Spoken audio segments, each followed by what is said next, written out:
उपस्थित सर्व श्रोतेहो नमो नमः। आजचा आपला विषय जो घेतलेला आहे तो आद्य ग्रंथ ऋग्वेद असा विषय घेतलाय। त्याचं कारण आपण संस्कृत वाङ्मय हे बघत आहे। याच्यापूर्वी ऋग्वेद याविषयी आपलं व्याख्यानं झालेली आहेत, पण ती 4 वर्षापूर्वी झालेली होती आणि त्यानंतर ते सलग घेतलं होतं। आता एक साकल्याने, कारण तेव्हा हे रेकॉर्ड वगैरे असं नव्हतं, त्यामुळे यूट्यूबवर जे व्याख्यानं जातात त्याच्यात हा विषय एक राहून गेलाय। बाकीचं यजुर्वेद, नंतर अथर्ववेद, ब्राह्मण ग्रंथ हे सगळे झाले, पण ऋग्वेदचा काही झालेलं नाही असं आलं होतं। पण मी म्हटलं लगेच नको द्यायला, त्यामुळे आता बराच काळ झालेला आहे। मला वाटतंय की आपल्या कोविडच्या आधी किंवा नंतर जेव्हा व्याख्यानांना सुरुवात झाली होती तेव्हा हा संस्कृत वाङ्मय आणि सगळी घेतली आपण, वैदिक वाङ्मय, त्याच्यानंतर महाकाव्य हे विषय घेतला होता। आता एक एक पुन्हा प्रत्येक कवीवर असे घेऊ, पण त्याआधी ऋग्वेद हा जो विषय राहिलेला होता म्हणून तो आता घेतोय। वास्तविक तो आद्य ग्रंथ आहे आणि तो मी आता नंतर घेते। मध्ये काही कारणांनी वेगवेगळे विषय घेतले होते, त्या प्रासंगिक असे ते विषय होते, पण आपलं संस्कृत वाङ्मय ह्याच्याविषयीची माहिती देणं हे जे एक उद्दिष्ट होतं आणि त्या उद्दिष्टाने ही व्याख्यान दर महिन्याला मी एक देत असते, तसं त्यातलं हा आता बघूया। पण त्यांनी यापूर्वी ऐकलेलं असेल त्यांना तो सगळा साकल्याने एक विचार येईल। त्या मागच्या वेळेला जेव्हा मी घेतलं होतं तेव्हा सविस्तर ऋग्वेद, त्याचं स्वरूप, त्यातले प्रत्येक विषय असे घेतलेले होते। आज मात्र एक सलग घेऊन नंतर पुढच्या महिन्यात ऋग्वेदातलं काही महत्वाची तत्वज्ञान विषय किंवा त्यातल्या काही जे राहिलेले विषय होते ते आता पुढच्या महिन्यात घेईल। तर आता साकल्याने पहिल्यांदा ऋग्वेद हा आद्य ग्रंथ असं जे आपण म्हणतोय, तो आद्य ग्रंथ म्हणजे खऱ्या अर्थानेच संपूर्ण जगामधलाच पहिला ग्रंथ असं आता सर्वमान्य झालेला आहे आणि तो म्हणजे ऋग्वेद। ऋक याचा अर्थ त्या मंत्र, आता आपण त्याला मंत्र म्हणतोय ती, पण ऋग्वेदातले जे मंत्र आहेत त्याला ऋक असं म्हणतात, म्हणजे ती मराठीत ऋचा। ऋचा म्हणजे तो अर्चना करणे, म्हणजे अर्चना याचा अर्थ पूजा असा आहे ना, किंवा ऋत धातूपासून स्तुती करणं देवता, ज्याच्यामध्ये ज्या श्लोकामध्ये किंवा ज्या मंत्रामध्ये देवतांची स्तुती आलेली आहे, पूजा अर्चनाचा विषय असं त्याला ऋचा असं म्हटलेलं आहे। आणि अशा ऋचांचा जो वेद तो ऋग्वेद, मूळ शब्द ऋक आहे, ऋक आणि वेद कचा झाला ग म्हणून ऋग्वेद असं आपल्याला दिसतं। म्हणजे ऋग्वेदामध्ये काय आहे तर ती एक सलग अशी, आपण आपल्या मराठीमध्ये बघायचं झालं तर ती कवनं आहेत। मग याच्यात फक्त देवतांची स्तुती आहे का? तसं नाहीये। ऋग्वेद हा आपला आद्य ग्रंथ आहे हे तर आहेच, पण त्याचबरोबर त्याच्यानंतर जे जे वाङ्मय झालं त्या सगळ्या वाङ्मयाचं मूळ आपल्याला कुठे ना कुठेतरी बीज स्वरूपात, काही विषय असतील, काही जास्त माहिती असेल, पण हे ऋग्वेदामध्ये आपल्याला दिसतो। ह्या अर्थाने तो मूलभूत असा ग्रंथ आहे। पण सगळेच वेदोखिलो धर्ममूलम असं म्हटलं जातं, म्हणजे वेद, अखिल वेद। आता जेव्हा हे वचन येतं वेदोखिलो धर्ममूलम, तेव्हा त्याचा अर्थ असा असतो की अखिल वेद म्हणजे संपूर्ण। वेद म्हणजे काय तर ऋग्वेदापासून उपनिषदांपर्यंत सर्व जे काय वाङ्मय आहे त्याला वेद असं म्हणतात।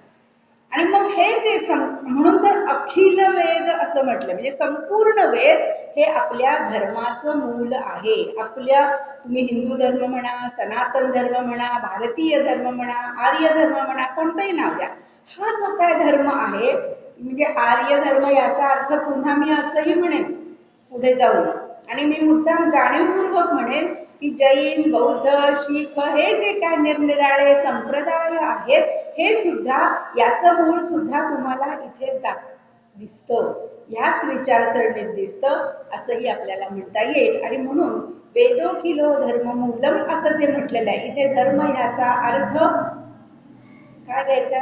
धारणा धर्म, समाज ज्या धरून ठेवतो, समाज बांधून ठेवणारा असा जो काय विचार आहे तो धर्म आहे, त्याला धर्म म्हणायचे. धर्म म्हणजे हिंदू म्हटलं, जैन म्हटलं किंवा ख्रिश्चन, मुस्लिम असा अर्थ आपल्या या वाङ्मयामध्ये किंवा आपल्या संस्कृतीमध्ये धर्माचा नाही. हा अत्यंत धर्म शब्दाला म्हणजे तसा फार मोठा अर्थ आहे, त्याचा विषय आपण बघायला महाभारतात सुद्धा याची चर्चा आहे अनेक ग्रंथांमध्ये. मग धर्म म्हणजे काय? पाण्याचा धर्म म्हणजे गुणधर्म, म्हणजे स्वभाव.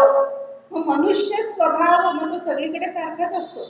मग त्यातल्या त्यात सगळ्या जगामध्ये सर्वत्र म्हणजे आज उपलब्ध असलेलं जे काय वाङ्मय आहे त्याच्यामध्ये सगळ्यात जुनं जे वाङ्मय आहे, सगळ्यात प्राचीन ते ऋग्वेद असं जर असेल तर तो मानव धर्मच आहे ना एका अर्थाने. इथे जे काय विचार आहेत, ज्या विचारसरणी आहेत, ज्या विचारधारा आहेत, या सर्व तुम्हाला कुठेही जा, जगातल्या कुठल्याही प्रांतातल्या मानव धर्माशी साम्य असणाऱ्याच दिसतील. अर्थात काही वेळेला काळानुसार त्याच्यामध्ये बदल होणं हाही धर्मच आहे, हेही साहजिक आहे. अरे पाणी सुद्धा वळतं ना.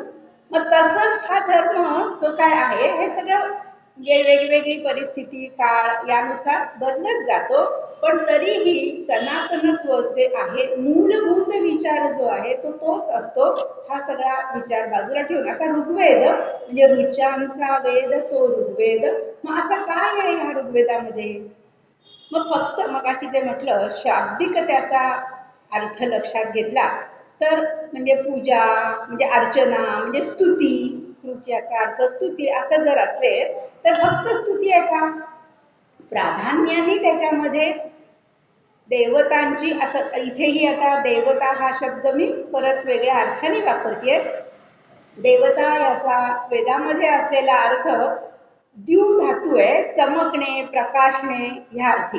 म्हणजे जे प्रकाशमान आहे, जे तुम्हाला जाणवतंय, शक्ती ह्या अर्थाने ती देवता असा शब्द आहे. मग आपण नंतर देवता, मग त्यालाच ईश्वर, ईश म्हणजे काय? परत सामर्थ्य, म्हणजे जो सामर्थ्यवान आहे त्याच्यावरून तो शब्द आला. अशा तऱ्हेने ऋग्वेदामध्ये अनेक ज्या ऋषींना ते जाणवलं, तिथे प्रकाशमान दिसलं, जिथे त्यांना ज्ञान दिसलं, प्रकाश दिसला, त्यांची केलेली स्तुती आहे असं या.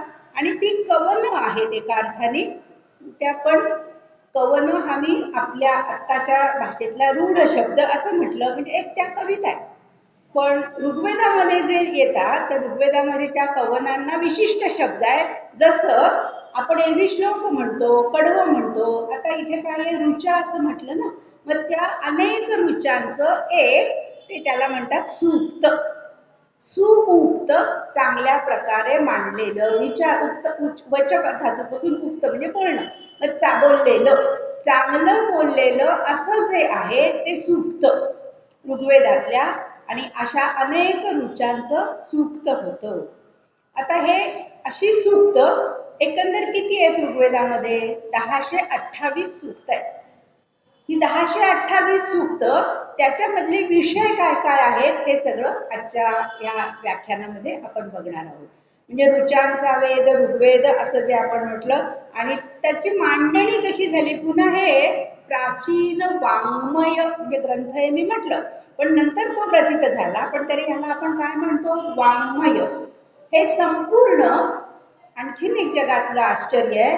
आजपर्यंत म्हणजे इसवी सन पूर्व त्याचा काळ ऋग्वेदाचा जो आहे हा खूप प्राचीन काळ आहे.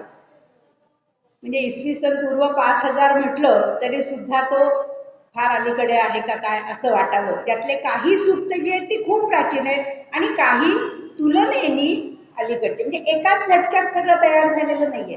हे कसं आहे तर त्या प्रत्येक कुलातल्या ऋषींना जे त्यांना जे अनुभव आले, त्यांना जे दिसलं, त्यांना जे जाणवलं, ते त्यांनी त्या सूक्तांच्या स्वरूपात मांडलं. आणि ते कसं आलं?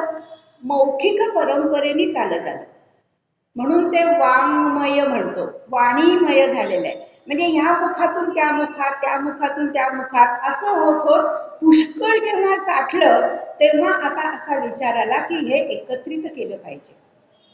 मग जेव्हा काही संस्कृतींनी स्थैर्य आलं असेल आणि लोक एके ठिकाणी राहिली त्यावेळेला आपल्या कुलातलं म्हणून प्रत्येकाने ते जे काय वाङ्मय त्यांच्याकडे आलेलं होतं ते एकत्रित केलं आणि असा हा जो भाग म्हणून ती तयार झाली ती संहिता. सम अधिक धा म्हणजे गोळा करणं, एकत्र करणं. आणि अशा 4 संहिता वेदांच्या झाल्या. एक म्हणजे ऋग्वेद, यजुर्वेद, सामवेद, अथर्ववेद. तर त्यातला ऋग्वेद हा पहिला आपण म्हणतोय. तर त्या ही संहिता झाल्यानंतर म्हणजे एकत्रीकरण करत असताना काय काय झालं ते आता आपल्याला समजतं. एकत्र झाल्यानंतर 1028 सूक्त आहेत, अमुक अमुक आहे. मग ते करत असताना मंत्र किती आहेत हे सगळं पुस्तक जेव्हा आता ग्रंथ स्वरूपात जेव्हा छापाई झाली आणि ग्रंथ आले तेव्हा आपल्याला ते मोजता येतात आणि ते येतं. पण ह्या आधी हजारो वर्षापूर्वीपासून हे मौखिक परंपरेने चालत आलेली गोष्ट आहे. हे एक अद्भुत असं आश्चर्य म्हणावं लागेल आणि याचं संपूर्ण श्रेय आपल्या ऋषींना जातं. जे जे काय आपल्या हे आपल्या कुलातलं आहे आणि हे आपण जपलं पाहिजे या एकाच भावनेने ते आपल्यापर्यंत चालत आलं. त्यासाठी ते टिकवण्यासाठी एक लक्षात घ्या, समोर काहीही नव्हतं. फक्त गुरुकडनं ऐकायचं म्हणजे त्याची संख्या घ्यायची, ते स्मरणात ठेवायचं, लक्षात ठेवायचं, जसं जसं वाढेल त्या दृष्टीने पुन्हा आणि ते पुढे द्यायचे, संक्रांत करायचं, पुढच्या पिढीत द्यायचे. असं असताना त्याची पद्धती वेगळी होती ऋग्वेदाची. ते म्हणजे त्यावेळची जी भाषा जरी आपण संस्कृत असं म्हटलं तरी वेदातली म्हणजे हजारो वर्षापूर्वीची जी भाषा होती हे पूर्ण संस्कृत नाही. हे अभिजात संस्कृत हे पाणिनीच्या नंतर आलेलं आहे. पण त्यापूर्वी वैदिक संस्कृत असं आपण त्याला आपण म्हणूया आता. मग ती वैदिक भाषा होती आणि त्या वैदिक भाषेमध्ये म्हणजे आपल्याकडे सुद्धा मराठी म्हटलं उदाहरण म्हणून सांगते तर प्रांताप्रांतात वेगवेगळे आहे ना. म्हणजे इथली भाषा वेगळी आहे, पुण्यातली वेगळी आहे, जरा पुढे जा नगरमधले वेगळे बोलतात, पश्चिमेकडे गेलात की साताऱ्याची वेगळी आहे, तिथून पुढे गेलात की कोकणातली आहे, मराठी बोलतात. पण किती वेगवेगळी असते. तसेच प्राचीन काली सगळे निसर्गाच्या सान्निध्यात असलेले हे ऋषी होते, ठिकठिकाणी वेगवेगळ्या ठिकाणी राहत होते. आणि आता आपण भाषाशास्त्रज्ञ सांगतात 10 कोसावर भाषा बदलते, तसंच आहे ना. मग ती भाषा बदलतच होती प्रत्येकाची. अशा सगळ्या कुलांची जी जी काय ठरलेली भाषा असेल असते ते एकत्र म्हणजे बोली भाषा. ती वैदिक भाषा जी होती ती बोली भाषा होती. आणखीन त्याचं एक वैशिष्ट्य म्हणजे याच्यामध्ये फरक काय, मग आपण नेहमी घरात बोलतो आणि इथे आता हे जे काय आहे जे ऋषींना जाणवलं ते आलं ते म्हणजे स्वर स्वरूपात आलं. म्हणून ते सस्वर म्हणजे त्याला उदात्त, अनुदात्त, स्वरित असे स्वर होते. आपण एरवी जे बोलतो ते बोलत असताना बोलताना चढ उतार करतो, त्याला काकू असं शास्त्रामध्ये नाव आहे. ते जे काय आहे म्हणजे जोर देणं, स्ट्रेस ऍक्सेंट असा म्हणतो ना बोलताना, की एखादा आपल्याला अगदी ठासून सांगायचं असेल तर जोर देतो त्या त्या अक्षरावर, शब्दावर. तसंच हे जे मंत्र आहेत त्यांना जशी अनुभूती झाली त्यानुसार ते जे म्हटले गेले. हा एका अर्थाने स्ट्रेस ऍक्सेंट आहे, एका अर्थाने तो वेगळ्या प्रकारचा आहे. स्वर उदात्त, अनुदात्त, स्वरित हे वेगवेगळ्या स्वरांमध्ये ते मंत्र म्हटले गेले. ती का एक विशिष्ट लय पकडली गेली असेल, छंद असेल, कारण त्यांना ते स्फुरलंय त्या त्या वेळेला ते त्यांनी म्हटलं. आता हे सगळं जसंच्या तसं ठेवायचं म्हणून वेगळ्या तऱ्हेने म्हणजे पाठ पद्धती, पठण आणि जसं जसं संहिता झाली जास्त वाढलं की ते पठण राहणं लक्षात वर्षानुवर्ष ठेवायचे. यात काहीही त्याच्यात चुकायला नको, शब्द चुकायला नको. पुन्हा अरे विसरलं, बघूया काय आहे पुस्तकात, चाळून बघा, अशी सोय नव्हती.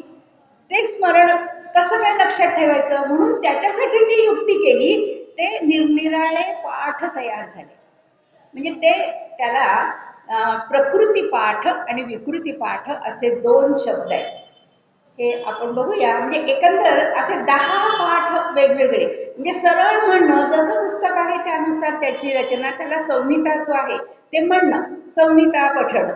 मग त्यानंतर त्यातले सगळे संहिता म्हणजे एकत्र केलेले आहेत. मग काही काही वेळेला संधी आहेत, मग ते सगळे कळला पाहिजे ना नेमका शब्द, स्वर कळला पाहिजे, संधी कळला पाहिजे त्यातला. हे कळण्यासाठी म्हणून त्यातले सगळी पद फोडून त्याचंही लक्षात ठेवायचं. म्हणजे एखादं पद विसरलं तर ते नेमकं काय आहे, उच्चारणातनं वेडवाकडं होईल का, अशी शक्यता नाही. आपण कानगोष्टी बघतो, बोल एकाने सांगितलं की बदल किती वेळ किती फरक पडतो. ह्या तर वर्षानुवर्ष जे असं टिकवायचं असेल तर त्याला घास पक्कच केलं पाहिजे, ठोकून ठोकून. म्हणून मग संहिता झाल्यानंतर पदपाठ, पण एकानंतर पद लक्षात आली आता पदपाठानंतर. मग पुन्हा ह्याच्यानंतर हे पद आहे, ह्याच्यानंतर हे पद आहे, हे कसं लक्षात ठेवायचं, म्हणून तो क्रमपाठ आला. म्हणजे पदांचा क्रम लक्षात ठेवायचा.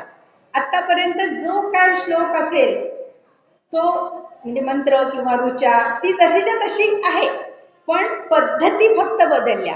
पण पद वेगळी केली की पुन्हा आपले उदात्त अनुदात्त स्वर जे आहेत तेही बदलतात. असं खूप त्याला तांत्रिक अशा तऱ्हेने हे लक्षात ठेवलं. मग पुन्हा आता ह्याला म्हणायचं प्रकृती पाठ. मग पुन्हा आला विकृती पाठ, म्हणजे ज्याच्यामध्ये बदल केला गेला. शब्दांमध्ये बदल म्हणजे कसा, क्रमात.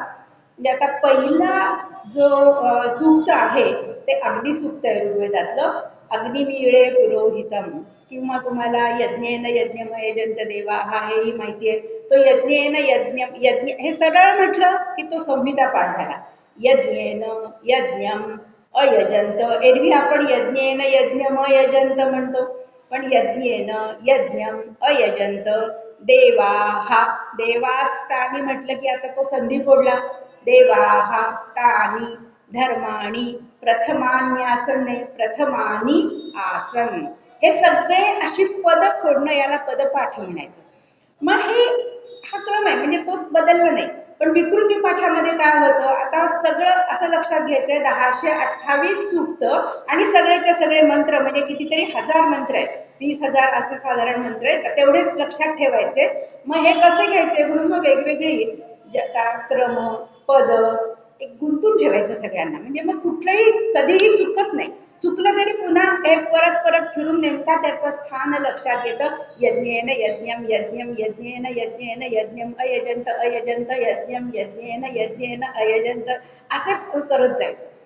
अशा तऱ्हेने एक एक एक एक. मग ह्या किती विकृती केल्या, तर जटा माला शिखा रेखा ध्वजो दंडो रथो घना. घनपाठ आहे, तुम्ही घनपाठी ब्राह्मण हे ऐकलं असेल शब्द, म्हणजे संहिता त्याची अरे घनापर्यंत तो शिकलेला आहे, हे असं अध्ययन चालायचं. घन म्हणजे क्यूब, म्हणजे एक एक त्या याच्यातला प्रत्येक शब्द तुम्ही 9 वेळा वेगवेगळ्या परम्युटेशन कॉम्बिनेशन्स मध्ये वेगवेगळ्या प्रकारात तुम्ही म्हटला जातो. आणि अशा तऱ्हेने सबंध ऋग्वेद घनापर्यंत, म्हणजे ती अगदी अत्युच्च पठणातली अत्युच्च पदवी असं झालं. अशा तऱ्हे नुकतंच तुम्ही आता सोशल मीडियावर म्हणा किंवा बातम्यांमध्ये वाचता, रेखा पाठ केले, रेखे याने तो पाठ केला आणि त्यांना बक्षीस मिळालं, त्याचे सत्कार अजूनही चाललेले आहेत. तर हे सुद्धा जे आहे हे पठण, म्हणजे आजही ही परंपरा चालू आहे. सांगण्याचा मुद्दा काय आहे, चालू आहे. आणि त्यामुळे कुठलाही एक अक्षर सुद्धा न चुकता त्याच्यात भारतभर संपूर्ण अजिबात फरक न होता हा ग्रंथ किंवा हे सगळं वेद वाङ्मय त्यातल्या त्यात संहिता आपल्यापर्यंत जशाच्या तशा आलेल्या आहेत. हा एक मोठा भाग आहे. यासाठी अनेक ऋषींनी आपले आयुष्य खर्च केलेली आहे. त्याचे निरनिराळ्या युक्त्या करून हे सगळं साध्य केलंय.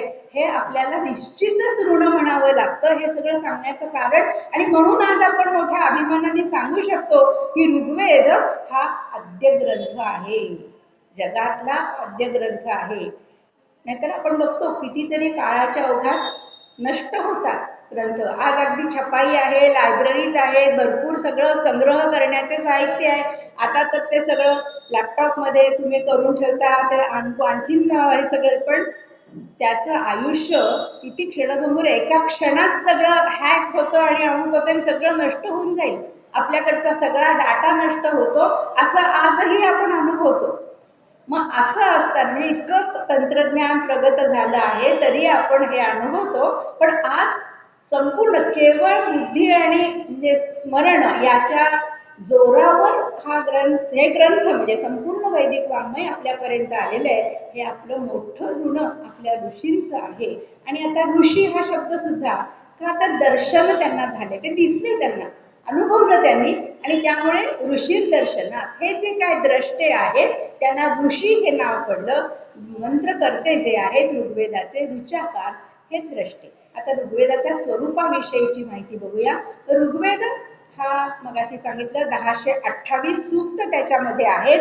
त्याच्यामध्ये एकंदर ऋचा ज्या आहेत हे 10,580 श्लोक, म्हणजे ज्याला ऋचा असं म्हणूया, हे 1028. पण आता यांच्या संहितीकरण करत असताना, एकत्रीकरण करत असताना काय केलं?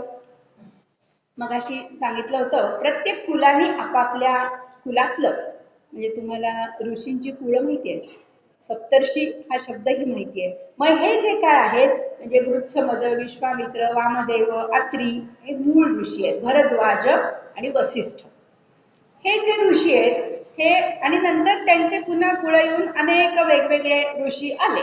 मग हे जे काय पहिले ऋग्वेदातले मूळ ऋषी जे आहेत हे आहे. मग यांची जी जी काय सूक्त होती ती एकत्र केली गेली, ही सगळ्यात प्राचीन ती सूक्त.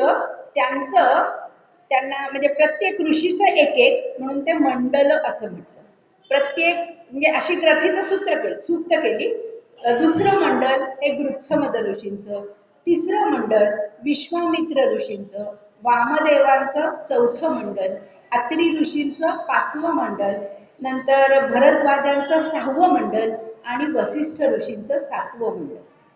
म्हणजे वसिष्ठ ऋषी म्हणजे एकमेव वसिष्ठ असं नाही. वसिष्ठ आणि त्या कुळातले सगळे वासिष्ठ, भरद्वाज आणि भारद्वाज कुल ते असलेले म्हणजे मूळ ऋषी, आणि त्यांचे नंतर त्यांच्या गोत्रातले सगळे जे आहेत ते ऋषी त्यांच्या कुलातले, आणि त्यांची ती सगळी सूक्त एकत्र केली गेली. हे संहितीकरण झालं, एकत्रीकरण. आणि हा ऋग्वेदाचा प्राचीन गाभा आहे. म्हणजे 2 ते 7 ही जी काय मंडलं आहेत यांना ऋषी मंडल, म्हणजे एक एक ऋषीच आहे, एक एक गोत्राचं आहे, म्हणून त्यांना गोत्र मंडल असं म्हणतात. म्हणजे संहितीकरण करत असताना कसं केलं? तर आता हे सगळं कुणी केलं? हे अज्ञात आहे. आपण परंपरेने वेदांत व्यासांनी हे सगळं केलं असं मानतो. ठीक आहे, आपण तसं धरूया. मग त्यानुसार हे पहिलं जे आहे हे त्या ऋषींच्या नावांप्रमाणे ती गोत्र मंडल तयार झाली, ती जुनी आहे. मग त्याच्यामध्ये काय काय विषय आहेत? तर त्या ऋषींना जे जे अनुभव आले ते त्यांनी सांगितले. निसर्गाधिष्ठित आहे ते सगळे. मग निसर्गामधले जे जे चमत्कार त्यांना दिसले किंवा एखाद्या शक्ती त्यांना दिसल्या, मग काय दिसले असतील बरं? तर अग्नी आहे, नंतर पाऊस पडतोय, वारा सोसाट्याचा येतो, अशासारखी निसर्गाधिष्ठित ज्या घटना आहेत त्यांच्यात त्यांनी देवत्व, कारण ते शक्तिमान आहे त्यामुळे तुमचे आयुष्य परिणाम होतो. अशा तऱ्हेने मग त्यांच्यापासून सोसाट्याचा वारा आला, खूप मुसळधार पाऊस, तर काय होईल? जीवनमान सगळं विस्कळीत होतं. आजही आपण अनुभवतो. मग त्या काळामध्ये जेव्हा कसल्याच सुविधा नव्हत्या तेव्हा तर कसं असेल? म्हणून मग काय करायचं? तर त्यांनी आपल्याला त्रास देऊ नये, या निसर्गातल्या शक्तींनी आपल्याला म्हणजे चांगलं सुखी जीवन द्यावं अशी ती म्हणून त्याची केलेली स्तुती आहे. ही त्यांची स्तुती करायची. मग सूर्य रोज येतोय, नियमित येतो, ठराविक वेळेला जातो, असे जे जे काय त्यांची निरीक्षण होती त्यासाठी म्हणून सूर्य देवता, अग्नी देवता, कारण अग्नीचा शोध हा मानवाच्या इतिहासात मोठं एक उत्क्रांती घडवणारा असा शोध आहे ना, त्यामुळे अग्नी हा उपयुक्त आहे, पण त्याचबरोबर तो दाहक सुद्धा आहे, विनाशी आहे. म्हणून त्या अग्नीची नित्य उपासना करायची, त्याला सुरक्षित ठेवायचं. अशा प्रकारे अग्नीवर तुमचं आयुष्य अवलंबून आहे. अशा तऱ्हेने मग ती अग्नी देवता, नंतर निसर्गातल्या ज्या ज्या गोष्टी, सूर्य आहे, पहाटे येणारी उषा आहे, अशा अनेक देवता, काही अकराळ विक्राळ जे दिसतं त्याला रुद्र म्हटलं. आणि हे एकटं नसतं, कधी अनेक गोष्टींना घेऊन येतो, म्हणून रुद्र गण अशी देवता आहे ऋग्वेदामध्ये जी येते. आपण जे देव मानतो तशा प्रकारच्या देवता ऋग्वेदात नाही. त्यानंतर प्रगत स्वरूप आहे. पहिल्यांदा ज्या देवता आहेत, नंतर आणखीन एक उदयाला आलेली देवता म्हणजे इंद्र देवता आहे. इंद्र देवता ही सामर्थ्य देणारी, समज खूप शूरवीर अशा अर्थाने, पण त्यांना जे काय आयुष्य झगडत राहावं लागलं होतं. त्याच्यासाठी एक सेनानी कुणीतरी हवा होता. मग त्या सेनानी त्यांनी इंद्राच्या रूपात पाहिला आणि तो इंद्र म्हणजे इंद्र देवता. आणि ऋग्वेदामध्ये सगळ्यात जास्त सूक्त कोणाची असतील तर ती इंद्र देवतेची आहे. इंद्र हे प्रभावी देव आहे. त्याच्यानंतर अग्निदेवता आहे. म्हणजे 250 साधारण 250च्या आसपास सूक्त जर इंद्राची असतील तर 200च्या वर ही अग्निदेवतेची सूक्त आहेत. त्यानंतर मग अनेक बाकीच्या ज्या 20-25 अशी सगळी येतात बाकीची जी देव. एकंदर अशा किती देवता आहेत तर 33 देवता ह्या प्राधान्याने आहेत. त्या याहून आणखीन काही म्हणजे मन्यू देवता आहे, अमुक म्हणजे तुमच्या ज्या भावभावना आहेत त्यांना सुद्धा नंतर देवतेचं स्वरूप आलं आणि त्यांचंही वर्णन आलं. पण त्या तुलनेने नंतरच्या आहेत आधुनिक देवता असं आपण म्हणू. पहिल्यांदा ज्या देवता दिसल्या ह्या म्हणजे सूर्य सुद्धा एकच नाही, निरनिराळ्या रूपातला सूर्य तुम्हाला दिसतो. सूर्य म्हणजे आपण सूर्योदयाच्या वेळचा, सूर्याच्या आधी येणारा अरुण आहे हे पण आपण बघतो. प्रभा असते ना ती फक्त, त्याच्याही आधी येते ती उषा. आणि हा उषा काल शब्द माहितीये तुम्हाला, म्हणजे ती उषा म्हणजे तिलाही देवत्व दिलं की त्या उषा म्हणून काय येतं, एक मनात वेगळी आशा निर्माण होते आणि मनुष्य प्रफुल्लित होतो. मग अरुणाचं आगमन होतं, मग सूर्य देवता, मग ती प्रेरणा देणारी म्हणून ती सवितृ देवता सविता आहे. आणि नंतर मग चंड, दुपारचा जो माध्यान्नीचा सूर्य असतो तो प्रखर असतो, पण त्याचबरोबर तो सगळा आपल्याला उत्साह देतो, संपन्नता देतो. त्याच्यामुळे वनस्पती वगैरे असतात. या सगळ्या गोष्टींमुळे तो मित्र असंही म्हटलं गेलं. आणि नंतर ही सगळी पुढे आपल्याला त्या सूर्याची 12 नावं तुम्ही किंवा आणखीनही असतील, पण प्राधान्याने ऋग्वेदामध्ये जर दिसतो तो 4 स्वरूपातला सूर्य दिसतो. वेगवेगळी त्याची स्वरूप आणि वेगवेगळी त्याची नावं. नंतर मग पुराण कालामध्ये ही सगळी सूर्यदेवता आला, त्याला ती नावं गेली. पण तसं नाहीये. मूळ अगदी बारकाव्याने त्याचा विचार करून ऋषींनी त्यांच्या त्यांच्या स्वरूपात त्या सूर्याचं वेगवेगळे आहेत. एक तसंच चंद्र असा सोम आहे. सोम वनस्पती म्हणून ती सोम येतो आणि नंतर मग ती सोमदेवता, सोम म्हणजे चंद्र असं मग संस्कृत मध्ये आलं. पण वैदिक वाङ्मयामध्ये सोम ही एक विशिष्ट वनस्पती आहे आणि त्याला उद्देशून दिली गेलेली दैवत स्तोत्र आहेत, म्हणजे सूक्त आहेत. आणि ती सोमाची सूक्त सुद्धा अग्नीच्या साधारण त्या तुलनेत जास्त दिसतात. मग पहिल्यांदा हे ऋषी सगळे झाले 2 ते 7 मंडल ज्याला आपण म्हणतोय, ते एक एक चॅप्टर म्हणा ना मंडल म्हणजे. मग ही सगळी सूक्त त्या ऋषींची झाली, पण अजूनही शिल्लक आहे. मग त्याचं काय करायचं तर सोमविषयक सूक्त जी होती ती सगळी एकत्र केली आणि त्याला पवमान म्हणून 9वं मंडल ते झालं. 8वं जे मंडल होतं त्याच्यात 2 ऋषी आहेत म्हणून त्या 2 अंगिरस आणि भृगु अंगिरस अशी ती 2 ऋषींची एकत्र, आधीची सगळी जी होती ती शुद्ध एक एक गोत्रातली होती आणि नंतर मग 2 ऋषींचे 8वं मंडल आलं. 9वं मंडल हे सोमाचं, ही सगळी नंतर आलेली आहे. आणि पहिलं मंडल परत पण आता काही ऋषी खूप होते, मग बाकीचे त्यातले कण्व हे महत्वाचे आहे. आणि कण्वांचं आणि त्यांच्या सगळं गोत्र यांना मग पहिलं मंडलाला सुरुवात, ते पहिलं मंडल झालं. तुलनेने ते पहिलं मंडल जे आहे हे तुलनेने ते अर्वाचीन असं म्हणता येईल. असं ते आधी आलेलं हे पहिलं मंडल. आणि त्याच्यात प्रत्येक पहिल्या मंडलातल्या त्यांना का पहिलं स्थान दिलं तर ते जे ऋषी होते ते ऋषी 100 ऋचा रचणारे म्हणून त्यांना एक आर्ष म्हणजे शतर्चिन असं म्हणतात.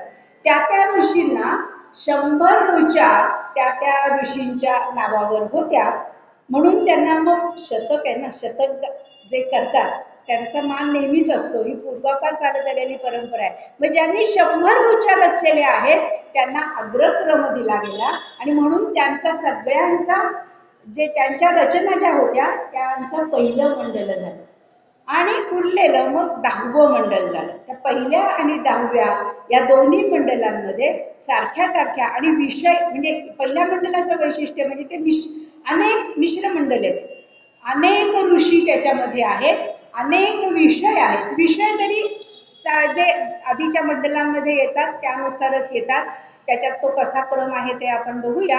आणि 10वं मंडल मात्र सगळ्या विषयांचं जे जे काय अनेक निरनिराळे विषय त्यांच्या म्हणजे प्रत्येक म्हणजे त्याच्यात या मधल्या गोत्रमंडलातल्या सुद्धा ऋषींचे काही सूक्त 10व्या मंडलात आपल्याला दिसतात. असं हे 10वं मंडल झालं. अशी ऋग्वेदाची एकंदर 10 मंडलं आहेत. त्यापैकी पहिलं मंडल हे मिश्र मंडल आहे, अनेक ऋषींचं. त्यांचं वैशिष्ट्य प्रत्येक ऋषीच्या 100 ऋचा आहेत. मग ते त्यांच्या रचना संहिताकारांनी कशा केल्या तर त्या प्रत्येक ऋषी घेत असताना त्याच्यात कण्व ऋषींचं आणि त्यांच्या कुलाचं प्राधान्य आहे. मग ते वेगवेगळे उपकुल असतील त्याच्यात, पण कण्व ऋषी नंतर अनेक ऋषी आहेत. पण पहिलं म्हणजे रचना घेत असताना पहिलं सूक्त कोणतं घ्यायचं तर पहिला मान अग्नीला. त्यामुळे अग्नी सूक्त हे पहिलं सूक्त आणि त्यानंतर इंद्र, मग नंतर बाकीच्या देवतांची जशी असतील त्या क्रमाने सूक्त येतात. हाच क्रम आपल्याला गोत्रमंडलातून म्हणजे 2ऱ्या ते 7व्या मंडलात सुद्धा हाच क्रम दिसतो. पहिलं अग्निसूक्त कोणत्याही ऋषीचं आणि नंतर इंद्र, त्यानंतर मग बाकीची. अशा प्रकारे ही मंडल रचना आहे. ही अभ्यासाच्या दृष्टीने जास्त उपयुक्त अशी रचना आहे.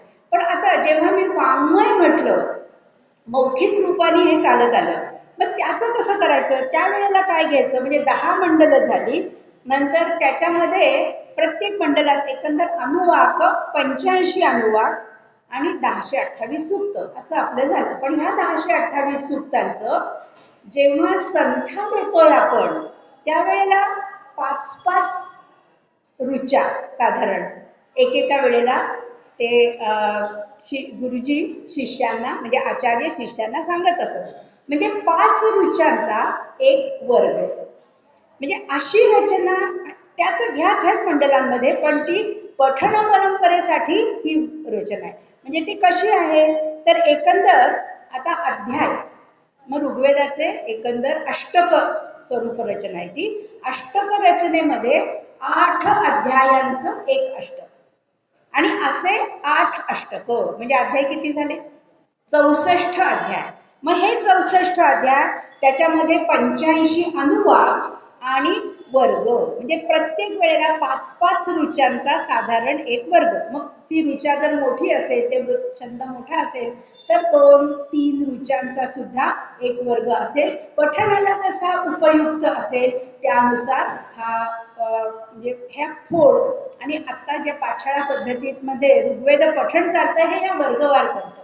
त्यांना बिचाऱ्यांना मंडल आणि हे असं समजत नाही. पण ही मंडल रचना विषयवार ती सूक्त तिथे संपलं. म्हणजे इंद्र सूक्त कुठपर्यंत आहे ते जिथे संपेल तिथे दुसरं सूक्त सुरू होईल दुसऱ्या देवतेचं. अशा तऱ्हेने विभागणी केलेली आहे विषयांसाठी. पण जेव्हा तुम्ही पठण करता त्या वेळेला हे असं होत नाही. म्हणजे 5 ऋचांचा एक पठण असेल तर इंद्र सूक्त जर 3ऱ्यावर संपलं तर त्याच्या पुढचं सूक्त तिथे सुरू होतं. आणि 2 असे हे एक एक ते वर्ग पठणासाठी सुलभ असे ते मांडलेले आहेत. आणि त्यानुसार अध्याय रचना म्हणजे अष्टक रचना आणि मंडल रचना अशा ऋग्वेदाचे संहितीकरण होत असताना ह्या 2 प्रकारे एकत्र सूक्त केलेली आहेत.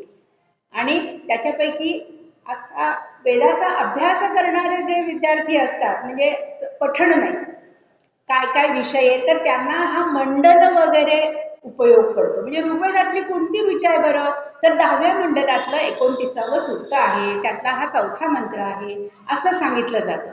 पण हा म्हणजे हा जो काही विभाग आहे हा विभाग पठण करणारे विद्यार्थी जाणत नाहीत. त्यांना ते अनुवाक अष्टक पहिल्या अष्टकातल्या दुसऱ्या असं त्यांना येत असतं. आणि जे तुम्हाला मगाशी मी मुद्दाम जरा विषय वेगळा करून वेगवेगळे पठण परंपरा सांगितल्या ना, प्रकृती पाठ आणि विकृती पाठ घनापर्यंत, त्यांना त्यांचं डोकं त्याच्यात असतं ना. त्यामुळे त्यांना हे समजत नाही. ते मंत्र म्हणत असतात, पण त्याचबरोबर मग कसं काय ऋषी, छंद, मंत्र, देवता हे त्यांना कसं माहिती झालं? तर ते काम ऋग्वेद ग्रंथानंतरच्या ज्या एक म्हणजे रचना कोश करण्याच्या लोकांनी ते साठवून कोश केले आणि त्यानुसार बृहद अनुक्रमणिका असं जे केलं त्याच्यामध्ये प्रत्येक मंत्राला दिलेलं आहे. ह्या मंत्राचा हा विषय, ह्या मंत्राचा हा छंद आहे, याचा हा विनियोग आहे आणि ते जाणल्याशिवाय मंत्र पाठ करायचे नाहीत. ही जी श्रद्धा होती यामुळे आपल्याला जसेच्या तसे आले. म्हणजे त्यांना मंत्र माहीत असतात, त्यांना त्याचा ऋषी कोण आहे हेही माहिती असतं, त्याचा छंद काय आहे हेही त्यांना ज्ञात असतं. इथपर्यंत ते कारण अविदित ऋषी छंद न जाणता वेदाचं जर कोण पठण करेल, वेदाचा जर कोण अभ्यास करेल, तो काय असतो? स्थाणुरेव असं म्हटलेलं आहे. स्थाणुरयम भारहार किलाभूत. तो काय आला? अरे साक्षात खांब आहे तो. तो काय आहे? स्थाणू. स्थाणू म्हणजे खांब. आणि तो नुसताच भारहार उगीचाच ओझा आहे, पृथ्वीला ओझ झालेला आहे. कोण? आदित्य वेदम न विजानाति योर्थम. वेदम आदित्य, वेदाचा अभ्यास करून जो अर्थ त्याचा जाणत नाही तो साक्षात खांब आहे, अशी परंपरा. त्यामुळे त्याच्या बाबतीत सगळी माहिती, पण अर्थातच ते ज्ञान कसं माहिती असलं पाहिजे? त्यांच्या परंपरेच्या दृष्टीने ते ज्ञान, तो अर्थ त्या विद्यार्थ्याला त्या पाठशाळेमध्ये शिकवला जात असे. एक अशी का हे सांगते मी, कारण एक अशी धारणा आहे आजच्या समाजामध्ये, हे काय आहे पाठशाळेमधनं शिकवले गेलेले नुसते घोकंपट्टी करतात, त्यांना काय माहिती नसतं, वेदाचं ज्ञान आम्हालाच माहिती आहे. म्हणजे विद्यापीठात शिकणारे लोक असतात ते म्हणतात आम्हालाच वेद माहिती आहे, असं नाही. त्यांच्या त्यांच्या परीने त्यांना शिकवलेलं असतं, पण फक्त त्यांचा अर्थ आणि त्यांची जाणून घेण्याची पद्धत ही तुम्हाला माहिती नसते. तुम्ही डिक्शनरी मध्ये बघता, अरे हा शब्दाचा हा अर्थ आहे, याचं हे आहे म्हणून, किंवा काही वेळेला धबडक्याने सांगून टाकतात. त्यांचं तसं नाहीये. प्रत्येक शब्द घोकून ते पाठ करत असतात, ते लक्षात ठेवत असतात, त्याचा अर्थ. मग तो अर्थ ते कसा देतात? तर त्यावेळेला नंतरची जी काही संस्कृती होती, म्हणजे त्या वेदांचे अर्थ यज्ञ परंपरेप्रमाणे झाले. वेदाचे अर्थ तत्वज्ञान काळामध्ये, मग त्या उपनिषद काळामध्ये उपनिषद काय सांगतात त्यानुसार त्यांनी अर्थ सांगितले, पण त्यांना अर्थ माहिती होते. कारण हे तर नक्कीच आहे, वेदांगांमधूनच सांगितले की अर्थ न जाणता पाठ करू नका, नुसतं पाठांतर नको पूर्वीच्या काळी. त्यामुळे सगळे अगदी थोडं शिकलेलं असले तरी त्यांची बहुश्रुतता खूप होती, विद्वत्ता होती, विचार करण्याचं सामर्थ्य होतं. आज BA MA झालेला माणूस सुद्धा किंवा BSc, त्यांना आपल्या ठराविक साच्याच्या बाहेर जाता येत नाही, विचार करता येत नाही, अजिबातच नाही. आणि हल्ली तर काय मल्टिपल चॉईस असल्यामुळे नुसते tick tick tick tick tick tick चालत असतं, दुसरे विचारच येत नाही. तुम्हाला काही उत्तर द्या, चॉईस द्या आम्हाला, 4 सांगा, 4पैकी 1 आम्ही निवडतो. असंच सध्याचं शिक्षण झालंय. असं नाहीये, सगळ्याचा सखोल विचार करून हे होत होतं. तर हे आपलं जास्त जातं. तर ऋग्वेदाची महती सांगण्यासाठी तर एवढा विचार करणारे इतके, आणि हे ऋग्वेद हा प्राचीन ग्रंथ, तो आकाराने सुद्धा मोठा होता. म्हणून तुम्हाला सांगितलं 1028 सूक्त म्हणजे काय, तर एकेका सूक्तामध्ये काही काही वेळेला 20, 25, 35 श्लोक आहेत, मंत्र ऋचा आहेत. आणि एवढ्या मोठ्याच्या मोठ्या ते सगळं पाठ करायचंय, त्याचे विषय बघायचा आणि नंतर मग त्याच्याविषयीचं ज्ञान ते टिकवून ठेवण्यासाठीच पुन्हा पठण वेगवेगळ्या पद्धतीने करायचं. तुम्ही आता आपण शाळेत असताना पाढेपाठ केले होते, हल्ली आता ते नाहीये पाढेपाठ करणं वगैरे, पण ते पाठ केले. पण त्याचबरोबर नंतर आपण जर आपल्या बुद्धीला चालना द्यावी म्हणून उलटीकडनं सुद्धा पाढेपाठ करायचो. आम्हाला असे सुद्धा येतात, असे सुद्धा येतात, मधले सुद्धा येतात, म्हणजे बे के बे, तीन के तीन असं नाही, पुढचे 4 ह्या पद्धतीने सुद्धा आपण पाठ केले होते. म्हणजे प्रत्येक 1 5 1 5 म्हणजे 2 पंचे 10, 3 पाची 4 पाची, अशा तऱ्हेने पाठ करण्यात ही जी काही गंमत आपण अनुभवत होतो, अशाच तऱ्हेने ही ऋग्वेदाची पठण परंपरा होती. त्याला वेगवेगळ्या तऱ्हेने ते का तर स्वर आणि शब्द पक्के व्हावेत म्हणून ही पठण परंपरा केली होती आणि त्यामुळेच हे आपल्यापर्यंत टिकून राहिलेले आहेत ते आले. आता ऋग्वेदात विषय काय काय आहेत याचा थोडक्यात आढावा. एक म्हणजे बऱ्यापैकी देवता तुम्हाला मी सांगितलं. हे अत्यंत नुसता हा धांडोळ आहे बरं का. एकंदर म्हणजे देवता तुम्हाला म्हणता कोणत्या कोणत्या तर पहिल्यांदा प्राधान्याने 33 देवतांचं वर्णन ऋग्वेदात आलेलं आहे आणि त्यापैकी बऱ्याचशा म्हणजे महत्वाच्या देवता मी सांगितलं की ज्यांना जास्त सुक्त आहे. त्याच्यापैकी पहिला इंद्र, मग अग्नी, मग सोम आणि मग 10-12 असलेल्या रुद्रगण आहे, मरुद्गण आहे, उषा देवता आहे. या सगळ्या देवतांना जास्त पर्जन्य, वात, यम यापैकी म्हणजे पर्जन्य, वात, यम ही जी देवता आहेत यांना 3-3च सुक्त आहेत. मित्र, मातरिश्वा, अश्विनी कुमार, उषा, वरुण आणखीन एक महत्वाची देवता. सुक्त संख्या जरी त्याची कमी असली तरी ऋग्वेदातली महत्वाची देवता असं आपण मानूया ती म्हणजे वरुण देवता आहे. ही वरुण देवता म्हणजे एका अर्थाने इंद्र देवते सुक्तांच्या साठी सुक्त संख्येच्या दृष्टीने इंद्राचं प्राधान्य आहे, पण सामर्थ्याच्या दृष्टीने जे काय वरुण देवतेची सुक्त मोजकी आहेत. प्रत्येक ऋषीने वरुण देवतेविषयी किमान एक सूक्त तरी रचलेलं आहे. अशा तऱ्हेने त्या मंडलांमध्ये त्यापैकी सगळ्यात म्हणजे गोत्र देवता म्हणायची झाली तर वसिष्ठांचं वरुण जास्त आहे आणि गृत्समद ऋषींचे आहेत ते वरुणाशी अत्यंत म्हणजे त्याची गृत्समद हे इंद्राशी सर्गी दाखवतात, तर वसिष्ठ हे वरुण देवता आहे त्यांची म्हणजे आपण म्हणूया घरातली देवता काय कुलदैवत असल्यासारखं असेल त्यांची सुक्त. पण कुठल्याही हे जरी असलं तरी कोणत्याही ऋषींनी वरुण देवतेची जी सूक्त लिहिली आहे त्यामध्ये त्या वरुण देवतेचा पगडा प्राधान्य इतकं जाणवतं. त्या वरुण देवता शक्तिशाली देवता आहे हे आपल्याला जाणवतं. ही काय आहे तर वरुणाने हे सगळं विश्व त्याच्या ताब्यात ठेवलेलं आहे असं वर्णन येतं.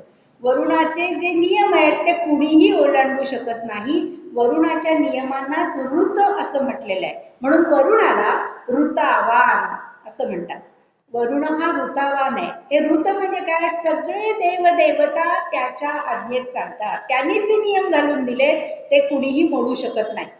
मग वसिष्ठ तर सांगतात तुझ्या इच्छेशिवाय आम्ही पापडी सुद्धा हलवू शकत नाही. इतकं स्वामित्व या सगळ्या विश्वावर स्वामित्व या वरुणाचं आहे अशा प्रकारे. आणि त्यामुळे साहजिक जेवढा तो ईश्वर सामर्थ्यवान असतो मग त्याच्याशी जवळीक साधण्याचा उपाय काय आहे, भक्ती.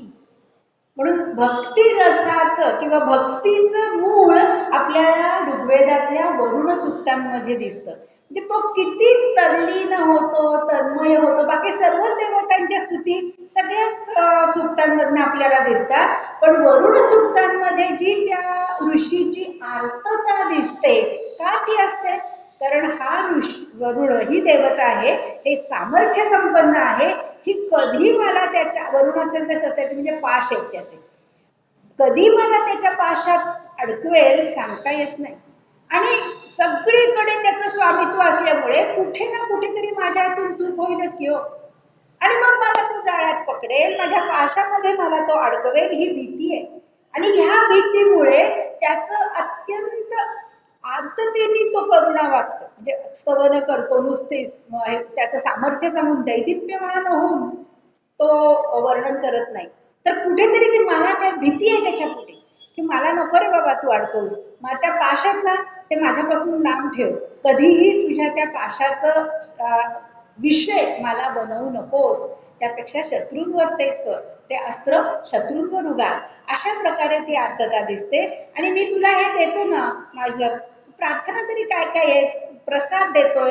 मग प्रसाद म्हणजे हे दूध तुझ्यासाठी आत्ताच ताजं आणलेलं आहे, आत्ताच गोदोगद करून दूध आणलंय, त्याच्यामध्ये आणखीन मधही घातलेला असेल, तर हे जे आहे हे तुला दिलंय आणि याने तू प्रसन्न हो आणि माझ्यावर कृपा कर. वसिष्ठ ऋषी तर त्याच्याशी फार म्हणजे भीती आहे, आदरयुक्त, पण जवळीक साधण्याचा प्रयत्न करतात.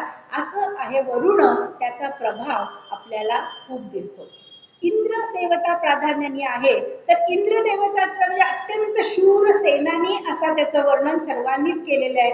आणि तो इंद्र देवता जी आहे, ही इंद्र देवता त्याचं प्रधान कृत्य काय आहे, तर वृत्रासुराला ठार करणं. हा वृत्र म्हणजे कोण? वृत्रासुराला ठार करून त्यांनी आकाशातून गायींना मोकळं केलं आणि पाण्याच्या धारा वाहल्या. त्यामुळे ही नंतर इंद्र देवता म्हणजे कुठेतरी पर्जन्याची देवता आहे. तुम्हाला भागवतातलं सुद्धा माहिती आहे, इंद्र देवतेची उपासना करतात. आणि तर तो इंद्र ही पर्जन्य देवता. आणि मग वृत्र म्हणजे कोण? तर मेघ फोडून त्यांनी पाणी वाहवलं. पाणी म्हणजे त्या गायी आहेत, सहस्र गायींना मोकळं केलं. त्या अडवून ठेवल्या होत्या, त्या वृत्रासुराने त्या गायींना मोकळं केलं. असा हा जो काय निसर्गातला एक मेघ गर्जनेसह. आणि ते वज्र त्यांनी मारलं म्हणून तो गडगडाट होतो ना, म्हणजे मेघ फोडला इंद्राने, म्हणून इंद्राने आपलं वज्र त्या वृत्रासुराला मारून आपल्या या सगळ्या गायींना मुक्त केलं. त्याने अडवून ठेवलेला हा विषय सर्व इंद्रसूक्तातून आपल्याला दिसतो.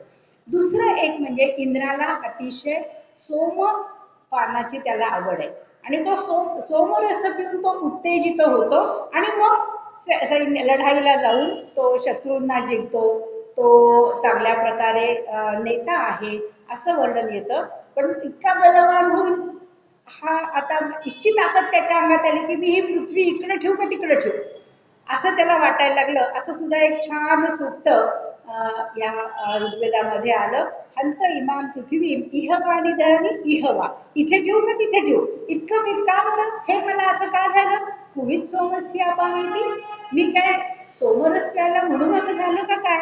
मग सगळ्या इंद्रासाठी जे काय सुक्त असतात त्याच्यामध्ये सोमरस त्याला दिला जातो आणि मग त्याची स्तुती केली जाते.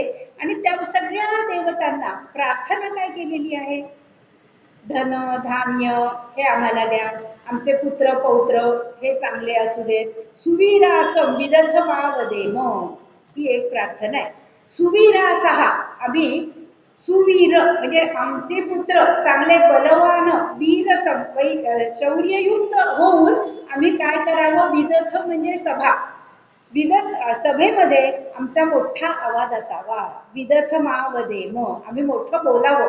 म्हणजे काय, विजिगीषू वृत्ती आहे, पण सभा आम्ही जिंकावी. म्हणजेच काय, आम्हाला शौर्यही हवं, आम्हाला ज्ञानही द्या. अशा तऱ्हेने या देवतांना प्रार्थना केलेल्या आहेत. आम्ही या सगळ्या म्हणजे प्रत्येक काही वेळेला त्या प्रत्येक सूक्ताच्या शेवटी ही ओळ असते. मग अशा प्रकारे त्या सूक्तांना मग ध्रुवपद सूक्त असं म्हणतात, की जिथे ध्रुवपद तुम्हाला माहिती आहे, जे नेहमी परत परत येतं काव्यात, असं असलेली ती ओळ, असं असलेली सूक्त ही ऋग्वेदात आहेत. देवता ज्यांची देवतांचं स्तवन असलेली ती देवता विषयक सूक्त आहेत. काही सूक्त जी आहेत याच्यात तर तुम्हाला कथा दिसतात, की ज्या कथा पुढे संस्कृत वाङ्मयामध्ये विकसित झाल्या, अशी कथा बीज असलेली पुराणांनंतर त्या विकसित केल्या आणि मग वाङ्मयामध्ये त्या आल्या.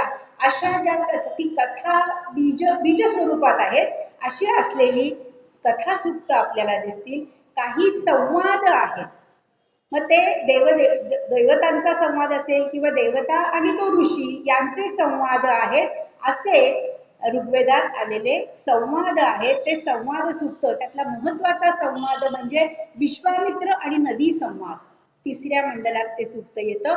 नदी दुथडी भरून वाहतात, त्या विपाशा आणि तुत्सिता या दोन नद्या वाहतात आणि विश्वामित्र आणि त्याचं सैन्य हे लढाई जिंकून पुष्कळ सामान घेऊन, त्याच्या रथ वगैरे आहेत या सगळ्या तो घेऊन चाललाय, लूट मागे शत्रू आलेला आहे. पण अशा वेळेला या नद्या आहेत शुतुद्री आणि विपाट, या दोन नद्या वाहतायत, जायचं कसं त्या नदीला पार करून. म्हणून मग नद्यांना तो विनवतोय, प्रार्थना करतोय की बाबांनो मला जागा द्या, मला जाऊ दे.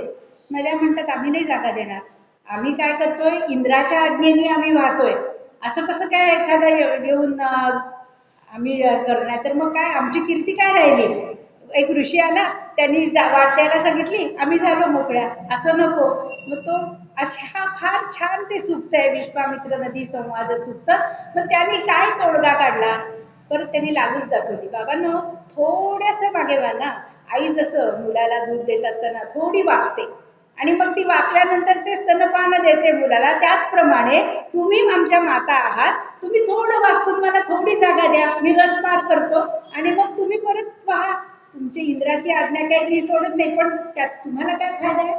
तुमची कवन मी गाईन ना, मी म्हणजे तुमची इतकी स्तुती करतो, भुलल्याने त्या कीर्तीला, त्या नद्या कीर्तीला भुलून त्यांनी त्याला वाट दिली आणि मग हा विश्वामित्र आपल्या सैन्यासह नदी पार करून गेला. अतिशय म्हणजे जागता संवाद आहे की जिथून पुढे नाट्यवेद निर्माण झाला आणि आपली नाट्य संस्कृती जागृत झाली. त्याला हे जे कारण आहे, हा विश्वामित्र नदी संवाद आहे, यमयमी संवाद आहे, त्याच्यानंतर पुरुरवा उर्वशी संवादही तिथे येतो.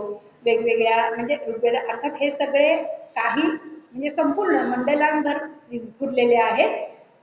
असे वेगवेगळी कथा सूक्त झाली, यज्ञविषयक वर्णन असलेली अशी सूक्त असतील, दानधर्म केलेली कोणत्या काय काय आहे ते त्याचं वर्णन असलेली अशी सूक्त जी नंतरची असतील, पण तीही ऋग्वेदात आहेत. असं अनेक विषय वैविध्य असलेला असा हा आपला आद्य ग्रंथ ऋग्वेद आहे. त्याचं आपण थोडस जेव्हा कुठेही असेल, संस्कृत नसेल वाचता येत तर किंवा जेव्हा काही ऋग्वेदातली काही सूक्त असतील, काही विषय असतील, असे विषय त्याचं अध्ययन आपण जरूर करावं. अत्यंत आल्हाददायक, आनंददायक असं हे वर्णन, म्हणजे प्रांजळपणा किती असावा हे आपल्याला ते ऋग्वेद सूक्त वाचताना लक्षात येतं. अत्यंत निसर्गामध्ये वाढलेली कुठल्याही भावभावना लपवलेल्या नाही, पण त्याचबरोबर संस्कृती सुद्धा त्याच्यातनं दिसते. असा हा आपला आद्य ग्रंथ ऋग्वेद आहे. आता म्हणजे त्याचं स्वरूप थोडक्यात सांगितलं. नंतर मग अनेक संस्करणं त्याची पुढच्या ग्रंथांमधून येऊन एक वेगवेगळी स्वरूप आली. 10व्या मंडलाला आपल्याला म्हणजे तुम्हाला सांगितलं विविध देवता आहेत. मग 33 देवतांनंतर पुढे केवळ एवढंच नाहीये, सृष्टीविषयक विचार सुद्धा तिथे आलेले आहेत. त्या ऋषींना जे जे वाटलं तेव्हा. मग देवता अनेक आहेत. अनेक देवता आहेत का? तर अनेक, आता आपण जे शब्द वापरतो ते मी वापरते, अनेकेश्वरवादाकडून एकेश्वरवादाकडे सुद्धा आपल्याला ही वाटचाल ऋग्वेद सूक्तांमधून दिसते. त्याच्यामध्ये तुम्हाला तो मंत्र माहितीये, एकम सद्विप्रा बहुधा वदंती अग्निम यमम मातरिश्वान माहुः. एकच सत्य आहे या विश्वामध्ये, पण लोक वेगवेगळ्या नावांनी ते म्हणतात. एकम सत विप्रा बहुधा वदंती. काय काय, कोणी त्याला अग्नीचं नाव देतं, कोणी मातरिश्वा म्हणतं. आता अग्नी सुद्धा 3 रूपात आहे असं सांगितलंय, तिन्ही स्थानांमध्ये. अग्नीला का प्राधान्य आहे? तर अग्नी तुम्हाला तिन्ही लोकात दिसतो, म्हणजे पृथ्वीवर असतो, द्युलोकात दिसतो, अंतरिक्षातही दिसतो.